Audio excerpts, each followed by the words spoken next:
A chosen woman walks alone, not out of pride, but purpose. Her silence holds thunder. She climbs while others sleep, dares where others doubt. She is not lonely, she is aligned. Her walk is not empty, it is sacred. She walks alone because her calling is louder than the world's applause. She was never made for the crowd, not because she thought herself superior, but because the whisper over her life was never spoken in a language the world could understand. There is a hush around her spirit, a reverence wrapped in skin, and a fire that does not burn outwardly, but scorches everything untrue within her.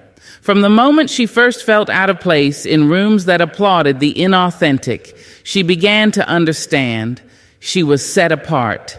The chosen woman walks differently because she was created differently. Her life carries a sacred weight that cannot be shared casually or explained neatly. She may sit at tables, smile graciously, laugh when required, but deep down she knows her portion isn't on the plate in front of her. It lies in the assignment stitched into her very being. That assignment calls her to rise when she wants to sleep, to love when she has every reason to shut down, and to stand firm when even the ground beneath her trembles. She doesn't fit because she wasn't made to. Others may see her as distant, too quiet, too intense, too reserved, but what they call aloof is actually alignment. She listens inwardly. She hears a rhythm beating underneath the noise of life. It guides her away from chaos and into calling. And because the call is divine, it is rarely echoed by those around her. There is no map for where she's going. There is no cheering section for where she's called.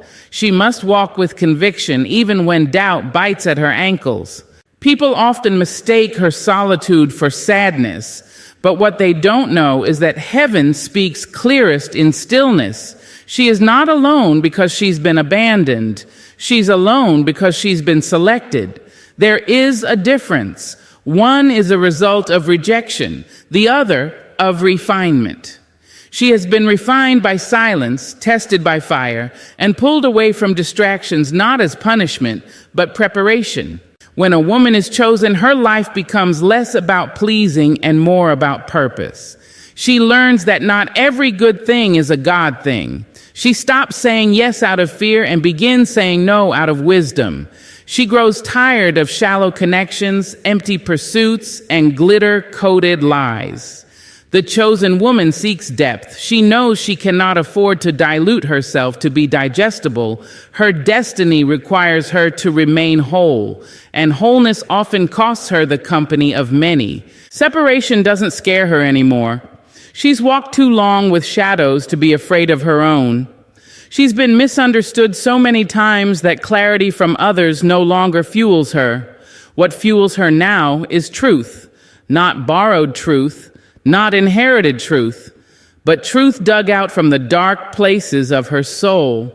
She has cried enough tears to water her own garden. She has sat in the ache long enough to learn the language of healing. And now she wears her peace like a crown, unbothered, unapologetic, unshakable. You may see her walking with her head high and think she's arrogant. But look closer. That's not arrogance, it's awareness. She is aware of what she carries. She is aware that dimming her light won't comfort those who have chosen to remain in shadows. She is aware that her presence disrupts the performance of the inauthentic, and she refuses to apologize for being real in a world that rewards masks.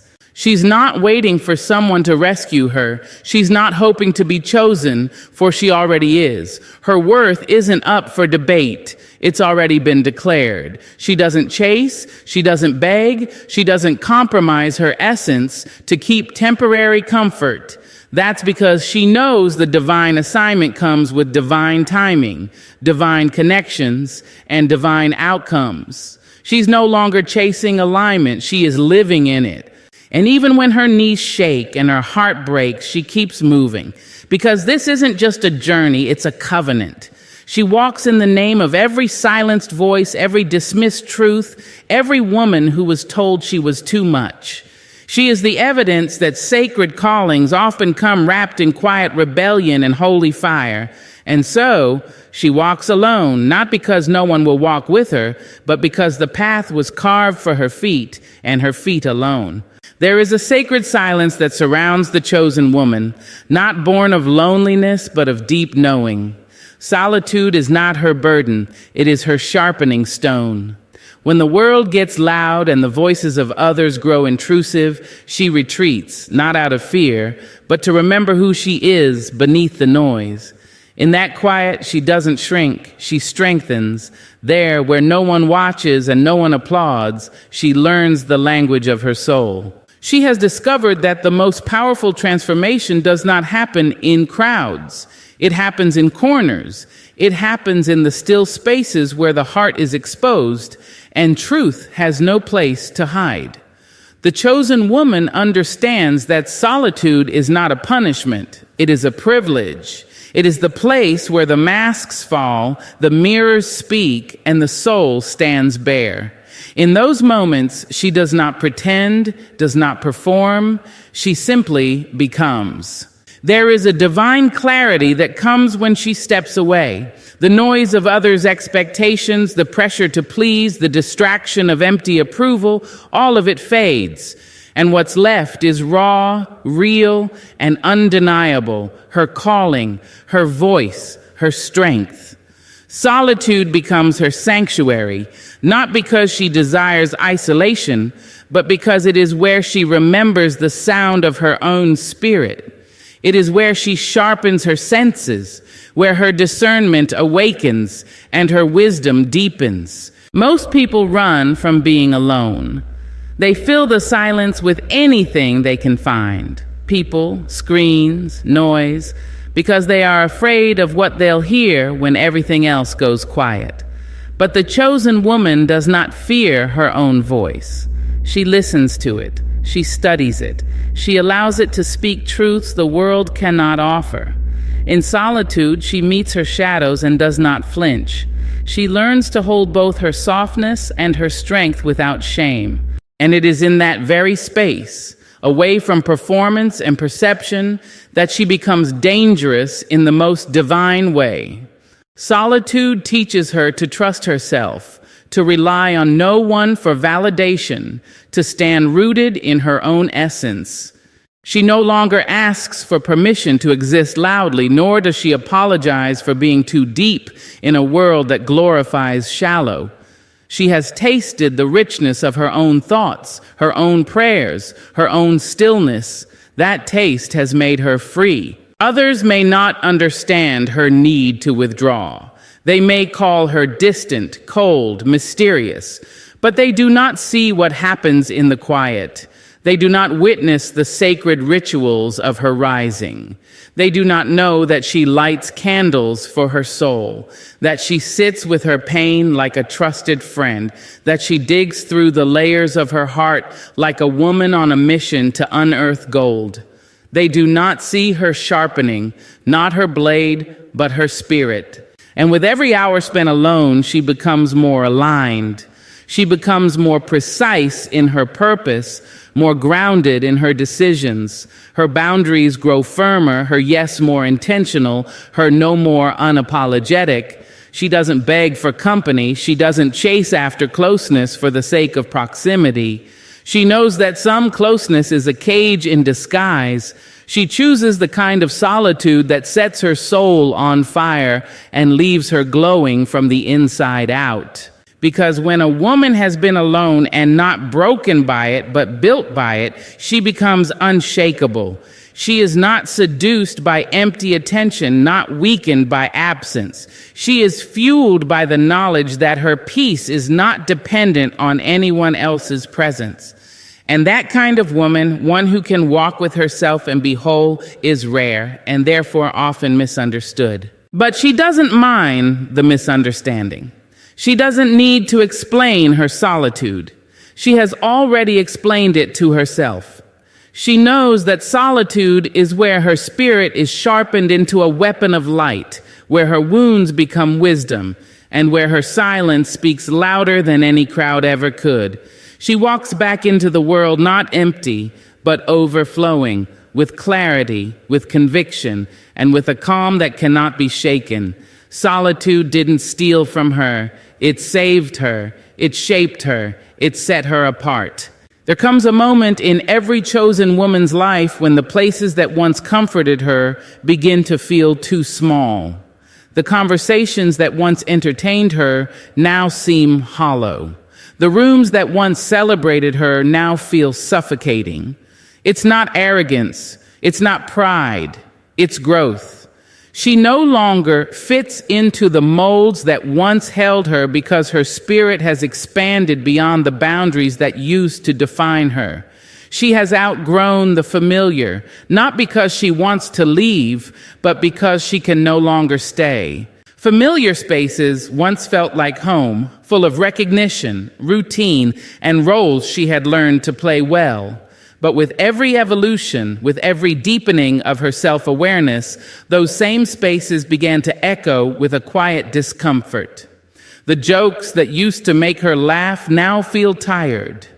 The company she once cherished now feels like noise. She starts to feel like a stranger in rooms that once knew her name. And that is when she realizes her growth has made her unrecognizable to her past. Outgrowing familiar spaces is not a sudden shift. It's a slow unraveling, a quiet noticing. It's the internal pull that says, you've learned all you were meant to here. She may resist it at first. She may cling to what she knows, to what is safe, to the faces she's grown up with and the places she's memorized. But eventually, her soul begins to ache, not from loneliness, but from stagnation. Staying becomes heavier than leaving. The chosen woman understands that comfort is not always the goal. Growth demands discomfort. It requires stepping into unknown territory, into rooms where she is not the loudest, not the brightest, not the most celebrated, but where she is stretched. It requires her to shed the skin of the girl she used to be and walk, unguarded, into the woman she is becoming. That walk often leads her away from circles that no longer reflect who she is. People may not understand. They may say she's changed, that she thinks she's better, that she's distant. But she is not trying to be better than anyone. She is simply trying to be better than she was. She is not turning her back on love. She is turning her face toward growth. There is a difference. A woman can love where she came from and still know she can't stay there. She can hold gratitude in one hand and her evolving truth in the other. When she outgrows familiar spaces, she also outgrows familiar expectations. She no longer plays small to keep others comfortable. She stops explaining herself to be understood. She no longer bends to fit into shapes that were never made for her. That kind of freedom is costly. It often means walking away from what is easy in pursuit of what is necessary. It means losing relationships that were once everything to her because now they stand in the way of who she's becoming. She learns to travel light, to carry only what nourishes her soul and leaves behind what drains it. She may mourn the loss of the old the way one mourns a childhood home full of memories, but no longer where she belongs. And in that mourning, she honors her journey. She does not pretend the past didn't shape her. She simply refuses to let it confine her. The chosen woman understands that outgrowing is a sacred sign. It is the soul's way of saying, you are ready. Ready for deeper purpose, higher alignment, and more honest connections. She no longer stays out of obligation. She no longer settles out of fear. She moves forward because the cost of staying small is too high. With each step into unfamiliar ground, she builds new spaces, ones that match her frequency, that challenge her mind, that honor her heart. And though it may take time to find her new tribe, her new rhythm, her new environment, she walks with peace. Because she knows that true belonging doesn't come from staying where you are expected. It comes from going where you are called. Outgrowing familiar spaces is not the end of something. It is the beginning of everything. She was never meant to be caged in comfort. She was made to evolve, to stretch, to soar. And no matter how many times she has to leave what once felt like home, she trusts that every departure is a step closer to her most authentic self. She sees what others cannot, and that alone sets her apart. Her vision stretches beyond the surface, past the obvious, into the realm of what could be. And that kind of sight unsettles those who've built their lives on what is. The chosen woman walks with eyes full of purpose, carrying ideas that outgrow rooms and dreams that stretch higher than the ceiling of the ordinary. But with that gift comes misunderstanding, resistance, and isolation, not because she's wrong, but because she's ahead. Ordinary is safe. It follows a path paved by permission and applause. But her vision doesn't ask for approval. It isn't shaped by trends or tethered to what's already been done. It is disruptive by nature, courageous by design. Her ideas challenge comfort. Her ambition shakes silence, and her clarity often feels like confrontation to those who've grown complacent. She doesn't have to speak loudly. Her very presence says, "There is more," and for some, that is threatening. She walks into rooms not seeking attention, but bringing shift. She doesn't do things for show. She does them for substance. And people feel that. They feel it in the way she listens deeply, thinks deliberately, moves differently. Her standards are not just personal, they are spiritual. She doesn't lower her expectations to avoid offending others. She rises, and in doing so, exposes what others have chosen to ignore in themselves. Her vision becomes a mirror, and not everyone is ready to face their reflection. She dreams in dimensions others don't know exist yet. She sees outcomes that haven't been imagined. She hears the future in the quiet hum of the present.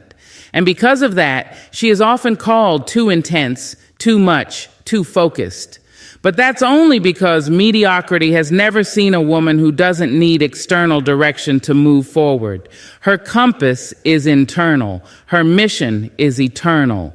She doesn't need everyone to believe in her vision, only to not block the way.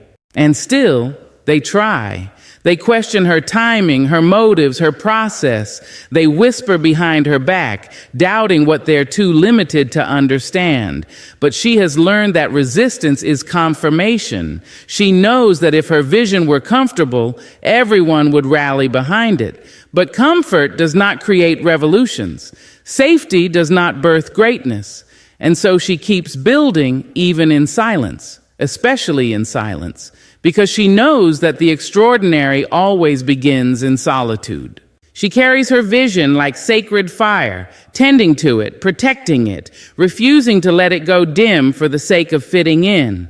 She understands that some people only applaud what they recognize, and visionaries are rarely recognizable in the beginning. They are too raw, too bold, too unshaped by conformity. But she does not shrink. She does not wait for the world to catch up before she steps forward. She walks even when the path is unclear, even when the room grows cold. Because her vision is not optional, it is ordained. There is power in a woman who sees farther than what is handed to her. There is danger in a woman who believes in her destiny more than in the distractions around her. She is that woman. She no longer explains what she sees to those committed to blindness. She no longer waters down her message to be digestible. She speaks truth, not for applause, but for alignment.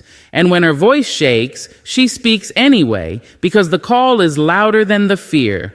The ordinary will always try to cage what it cannot comprehend, but the chosen woman has learned to fly anyway. She has learned that her vision is her responsibility, and no amount of criticism can cancel what was crafted inside her spirit. She is not here to be palatable.